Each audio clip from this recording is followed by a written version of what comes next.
ما انزلنا علیک القرآن لتشقی، ہم نے قرآن اس لیے نہیں اتارا کہ تم مشقت میں پڑھو، الا تذکرۃ، مگر تذکرہ، تو یہ استثناء ہے،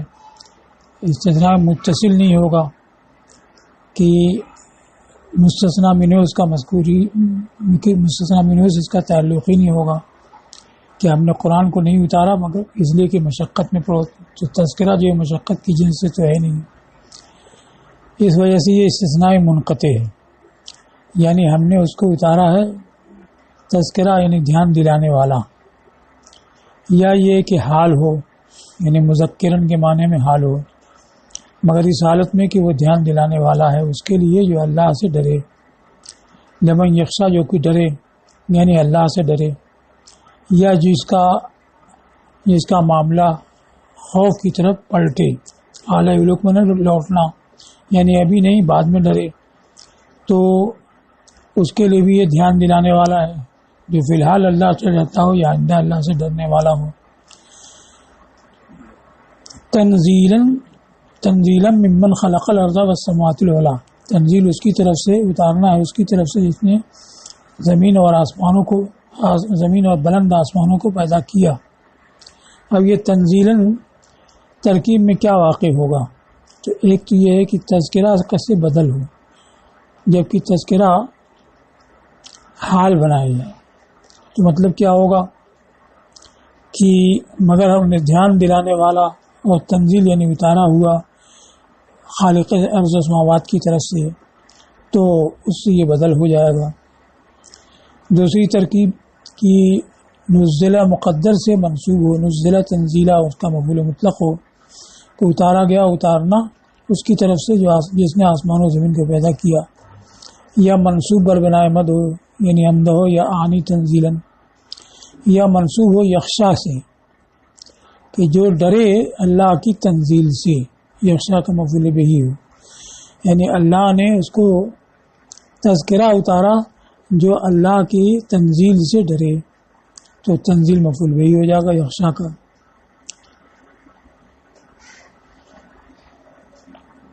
تو یہ چار احتمال اس میں بیان کیے، چار ترکیب بیان کی ہے۔ ممن خلقہ کو بتایا کہ من یہ تنزیلاً سے متعلق ہے، اس کا صلہ ہے یعنی ظرف لغو ہوگا کہ تنزیل ہے، تنزیل مصدر ہے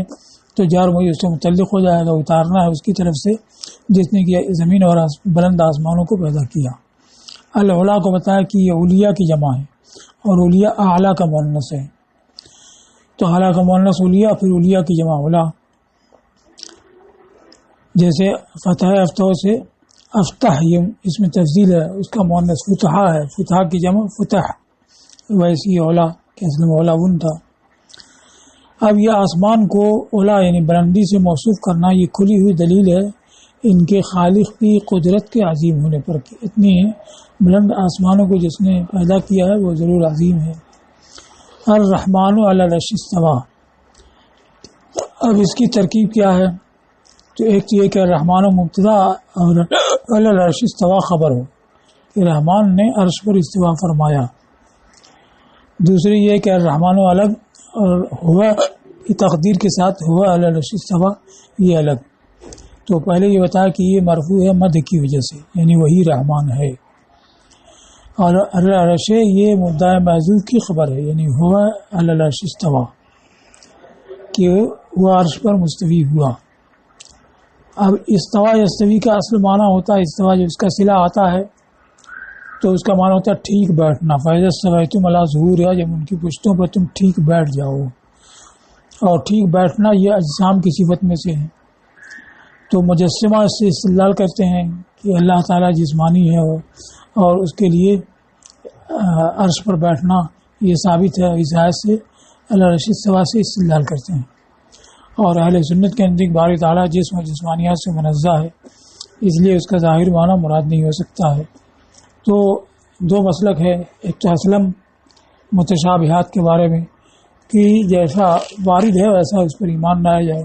اور اس کی کیفیت کیا ہے یہ اللہ اور رسول کے سپورٹ کر دی جائے کہ اللہ اور رسول ہی اس کی مراد کو جانتے ہیں۔ دوسرا یہ ہے کہ محکمات کے مطابق متشابہات کی تعویل کی جائے، تو تعویل میں یہ ایک تعویل ہے کہ استوا علی الملک بولتے ہیں ملک پر حکمراں ہونے کو، بادشاہ ہونے کو، تو استوا علی عرش کا معنی ہوا عرش کا مالک ہوا، اس پر حاکم ہوا. اس لیے اس کی تفسیر میں زجاج سے منقول ہے استولا، یعنی عرش کا والی اور حاکم ہے، اور یہ مطابق ہے محکمات کے، اور اس میں جسمانیت کا ماننا لازم بھی نہیں آتا ہے.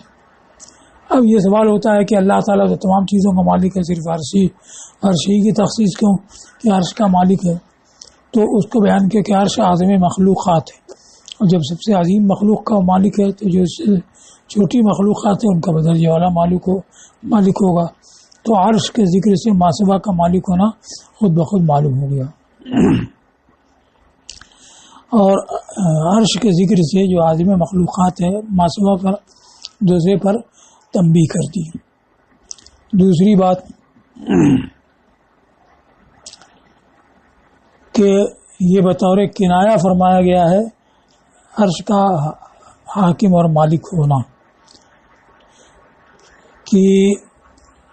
جب کوئی شخص حاکم ہوتا ہے، بادشاہ ہوتا ہے، تو عموماً یہ ہوتا ہے کہ بادشاہت کا جو تخت ہے اس پر بیٹھتا ہے. تو اب بادشاہت کے لوازم اور توابع میں سے ہے تخت پر بیٹھنا. اب اس کے بعد مطلقاً کوئی شخص بادشاہ ہوا تو کہہ دیتے ہیں کہ فلاں تخت نشین ہوا، اگرچہ حقیقتاً وہ تخت پر بیٹھا نہ ہو یا سرے سے تخت ہی نہ ہو، تب بھی بولتے ہیں کہ فلاں تخت نشین ہوا. تو تخت نشین ہونا یہ کنایہ ہو گیا بادشاہ ہونے سے، تو عرش پر مستوی ہونا یہ کنایہ ہوگا اس کے حاکم اور بادشاہ ہونے سے. تو مطلب یہ ہے کہ وہی بادشاہ حکمراں ہے، یہ کنایتاً ہوا. اس کو کہا گیا کہ جب عرش پر بیٹھنا، اور عرش کا ہے بادشاہت کا تخت، عرش پر بیٹھنا مما یردف الملک ہے، اس میں سے ہے جو بادشاہت کے تابع ہے اس کے بعد ہوتا ہے. تو اس کو یعنی عرش پر تخت پر بیٹھنے کو بادشاہ ہونے سے کنایہ کر دیا. تو کہا جاتا ہے استوا فلان العرش، یعنی ملکہ فلاں تخت نشین ہوا یعنی بادشاہ ہوا، اگرچہ تخت پر قطعاً نہ بیٹھا ہو.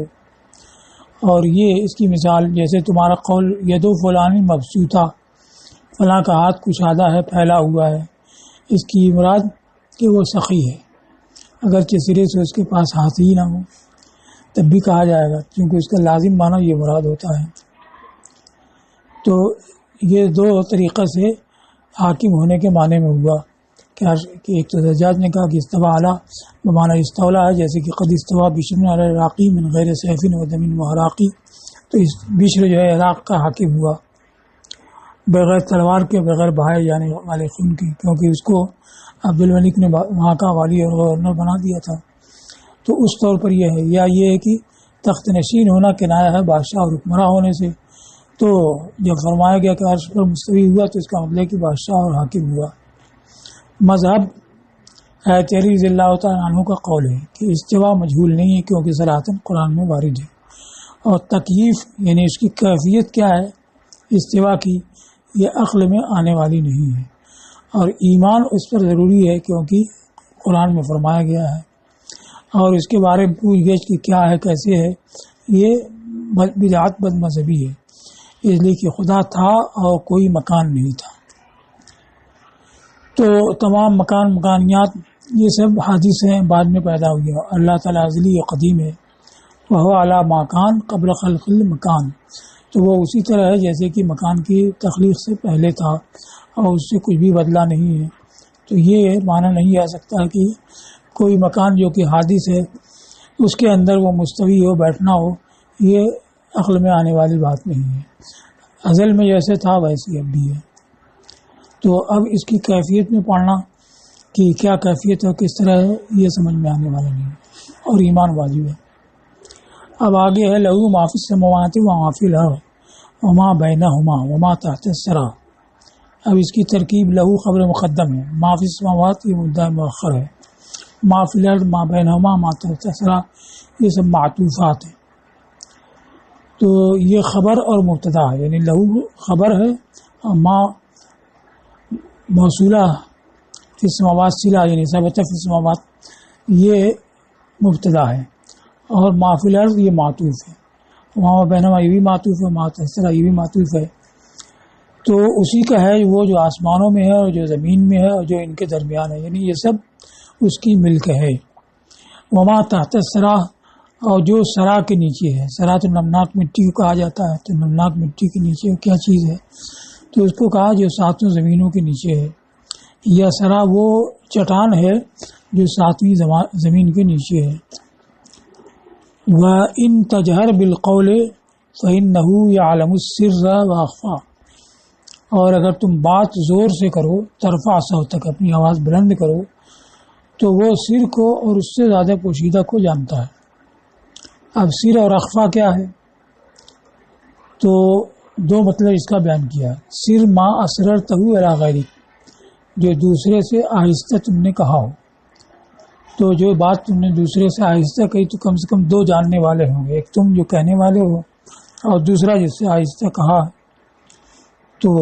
دو جاننے والے ہو جائیں گے۔ اور اس سے اخفا کیا ہے؟ جو تم نے اپنے دل میں خطرہ گزارا، تو دل میں جو خیال آیا وہ صرف تم جانتے ہو، دوسرا کوئی جاننے والا نہیں ہے، تو یہ سر سے تو کم سے کم دو جاننے والے ہو گئے، اور یہ خطرہ جو قلبی ہے یہ اس سے پوشیدہ ہوا کہ دوسرا کوئی جاننے والا نہیں ہے، اس لحاظ سے یہ اخفا ہے۔ دوسری تفسیر کہ سر سے مراد ما اسررتہ فی نفسک، اور اخفا سے مراد ما ستسرہ فیہا، اسرہ سرو سے تو سرو، کہ سر وہ ہے جو ابھی تم نے اپنے دل میں پوشیدہ رکھا، اور اخفا جس کو آئندہ دل میں پوشیدہ کرو گے۔ تو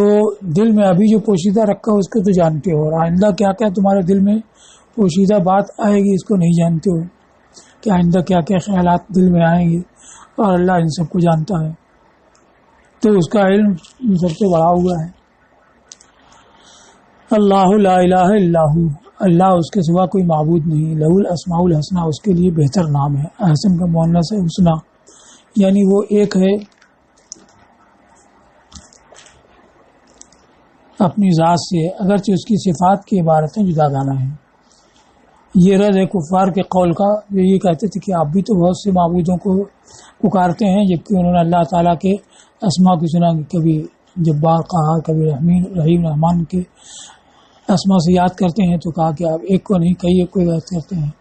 تو اس کو بیان کیا کہ ذات تو اس کی ایک ہی ہے، اس پہ دلالت کرنے والے اسماء متعدد ہیں، اور لفظ حسنہ کو بتا کہ یہ احسن کا مؤنث ہے۔ اب اس کے بعد هل اتاک حدیث موسیٰ اذ رأى نارا فقال لأهلهم كثوا انی آنست نارا لعلی آتیکم منها بقبس وجدت علی النار ہدی۔ اب آیت موسیٰ علیہ السلام کا قصہ کیوں آیا؟ کہ اس سے پہلے ذکر آیا کہ قرآن کو ہم نے اس لیے نہیں اتارا کہ تم مشقت میں پڑھو، بلکہ اس کو لوگوں تک پہنچانے اور تبلیغ کے لیے۔ تو اب اس کے بعد پہلے کے انبیاء جو انہوں نے تبلیغ میں مشقت اٹھائی، سختیاں جھیلی، ان کا ذکر ہے۔ تو ان میں حضرت موسیٰ علیہ السلام کا ذکر پہلے ہے، اس لیے کہ انہوں نے زیادہ مشقتیں جھیلی قبطیوں اور فرعون کے مقابلے میں، تو ان کا تذکرہ کیا گیا تاکہ حضور صلی اللہ علیہ وسلم کے لیے تسلی کے سامان ہو کہ جیسے انہوں نے کیا ویسے تم کو بھی کرنا ہے۔ حل اتاکا، یہ حل بمانا قد، یعنی تمہارے پاس حضرت موسیٰ کا واقعہ آیا، اذ رأى نارا، جبکہ انہوں نے ایک آگ دیکھی، تو اپنے لوگوں سے کہا، اپنے اہل سے کہا کہ تم ٹھہرو، بے شک میں نے ایک آگ دیکھی ہے، لعلی آتیکم منہا بقبس، شاید کہ میں تمہارے پاس اس سے کوئی چنگاری لاؤں، اور اجد علی النار ہدی، یا نار پر ہدایت پاؤں۔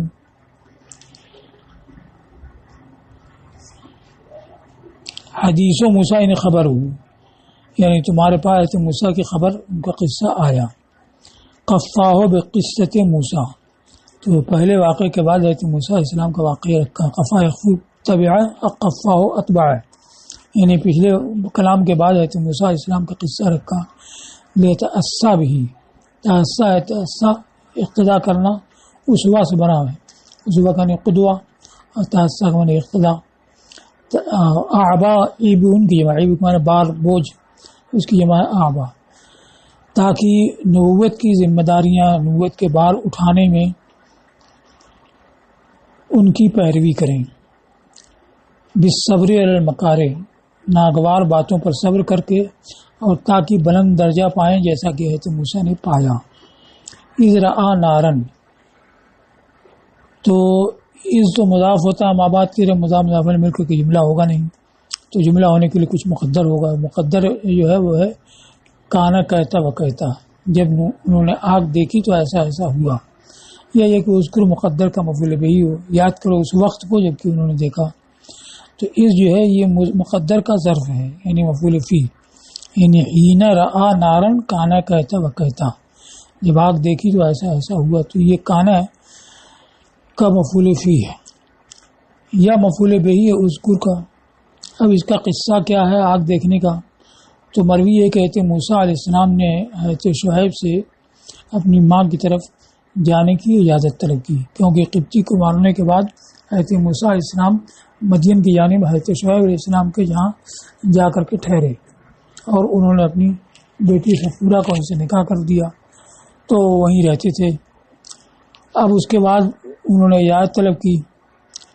اپنی ماں کی طرف جانے کی.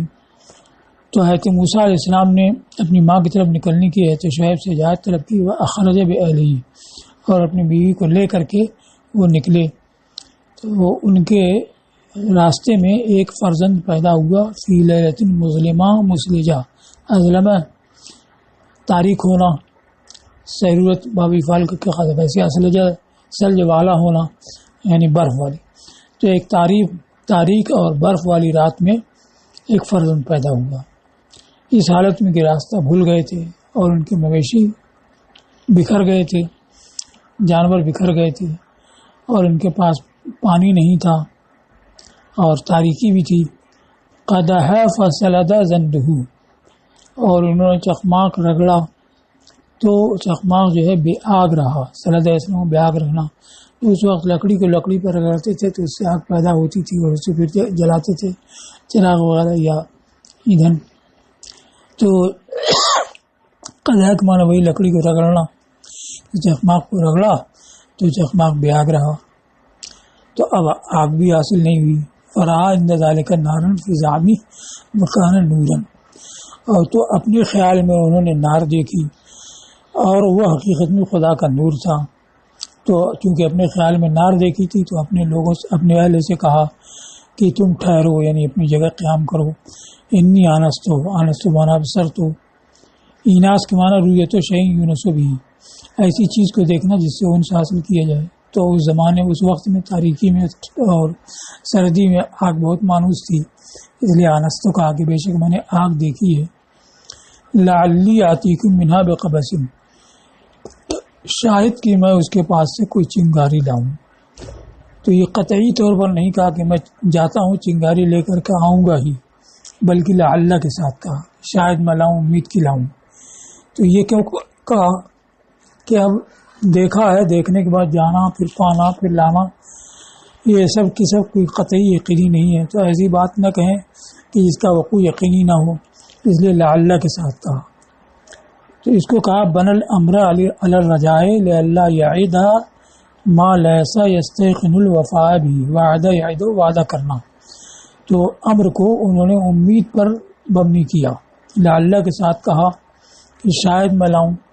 تاکہ ایسی بات کا وعدہ نہ کریں جس کے وفا کا یقین نہیں ہے. قبس نارن مقتبست فی راس عود او فتیلۃ، تو قبس اس آگ کو کہتے ہیں جو کسی لکڑی کے سرے پر یا کسی بتی کے سرے پر لے لی گئی ہو، اس کو قبس بولتے ہیں. اور اجد النار ہدن، یا نار پر میں ہدایت پاؤں. تو ہدایت تو امر معنوی ہے، کوئی امر خارجی تو ہے نہیں کہ وہ آگ کے پاس مل جائے. تو مطلب کیا ہے ہدن سے؟ زوی ہدن، یعنی راہ بتانے والوں کو پاؤں. کیونکہ ایک مسئلہ یہ بھی تھا کہ راستہ بھول گئے تھے، تو اب راہ کدھر ہے یہ بھی جاننا تھا. تو کم سے کم آگ نہیں ملے گی تو کم سے کم راہ بتانے والے ملیں گے.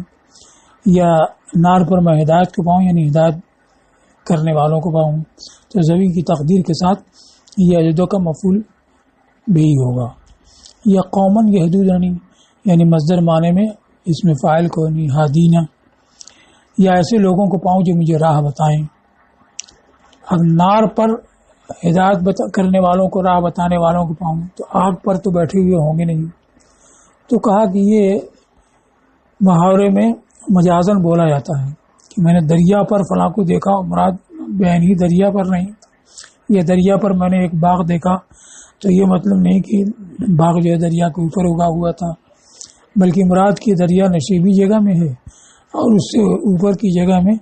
باغ اگا ہوا ہے، تو ویسے ہی یہاں مراد کی نار سے کسی نچلی جگہ میں ہوگی اور اس کے ارد گرد اونچائی پر لوگ بیٹھے ہوئے ہوں گے، تو اس کا مطلب کہ اس کی قریب کی اونچی جگہ پر راہ بتانے والوں کو پاؤں۔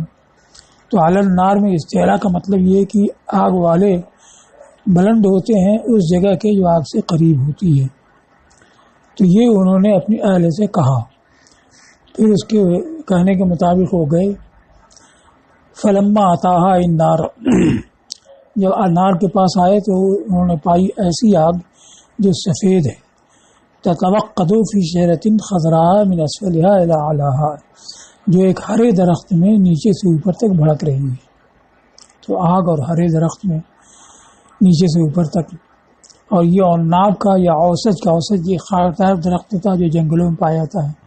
تو یہ عناب یا اوسج کا درخت تھا اور وہاں پر کسی کو نہیں پایا۔ مروی یہ کہ جب بھی اس کو طلب کرتے تو دور ہو جاتی اور جب چھوڑ دیتے تو قریب ہو جاتی۔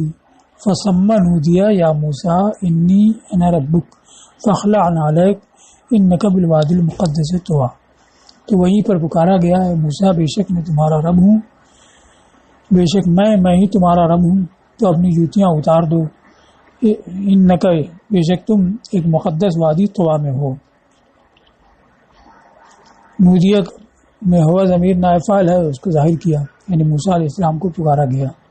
یا موسیٰ۔ انی اور انی دو قرات ہے، انی جب ہوگا تو یہ الگ جملہ ہو جائے گا حمزہ کے کسرے کے ساتھ، یعنی ندا دی گئی تو کہا گیا،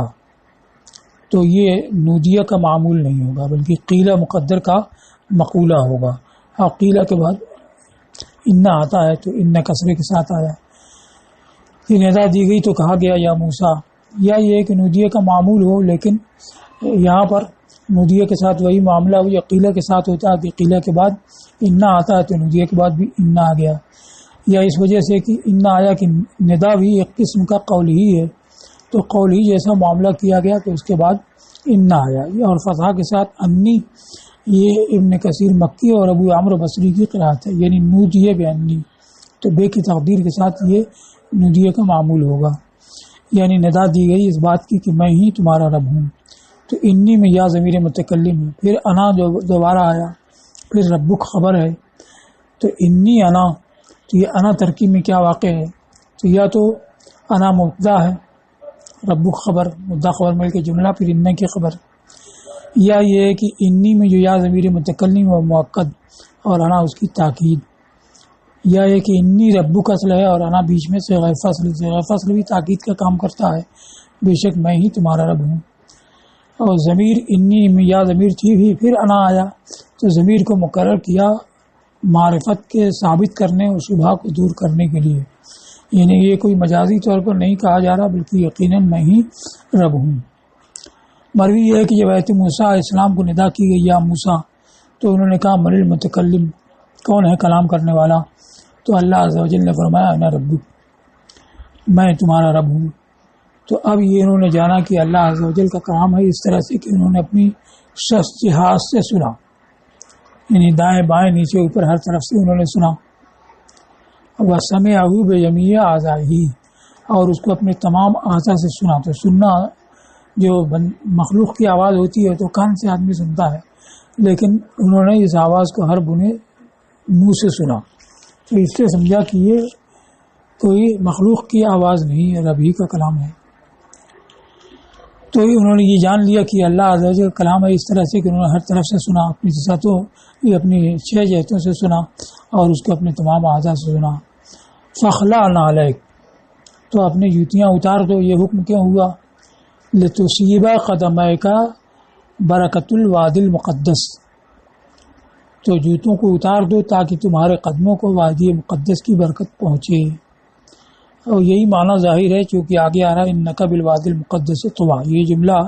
فصل کے ساتھ آیا ہے، تو گویا کہ سوال مقدر کا جواب ہے کہ کیوں اتارا جائے، اس لیے کہ یہاں پر وادی مقدس طویٰ ہے، اس کا تقاضا ہے کہ جوتے اتار کر کے آئے، تو یہی معنی ظاہر ہے، اس لیے اس کو پہلے ذکر کیا کہ تاکہ تمہارے قدموں کو وادی مقدس کی برکت پہنچے۔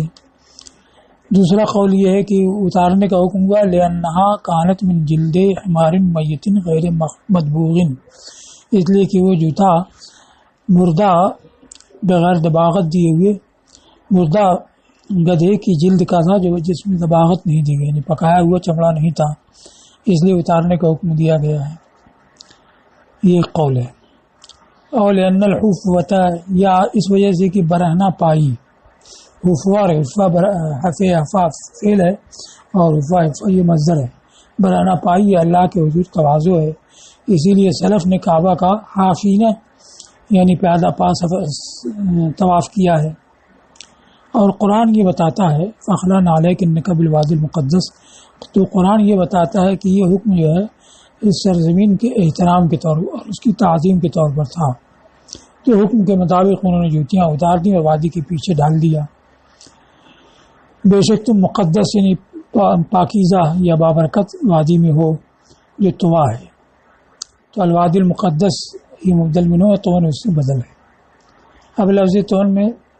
اعراب اور قرات بیان کی ہے کہ تون جہاں بھی ہو منون تنوین کے ساتھ، یہ ابن عامر شامی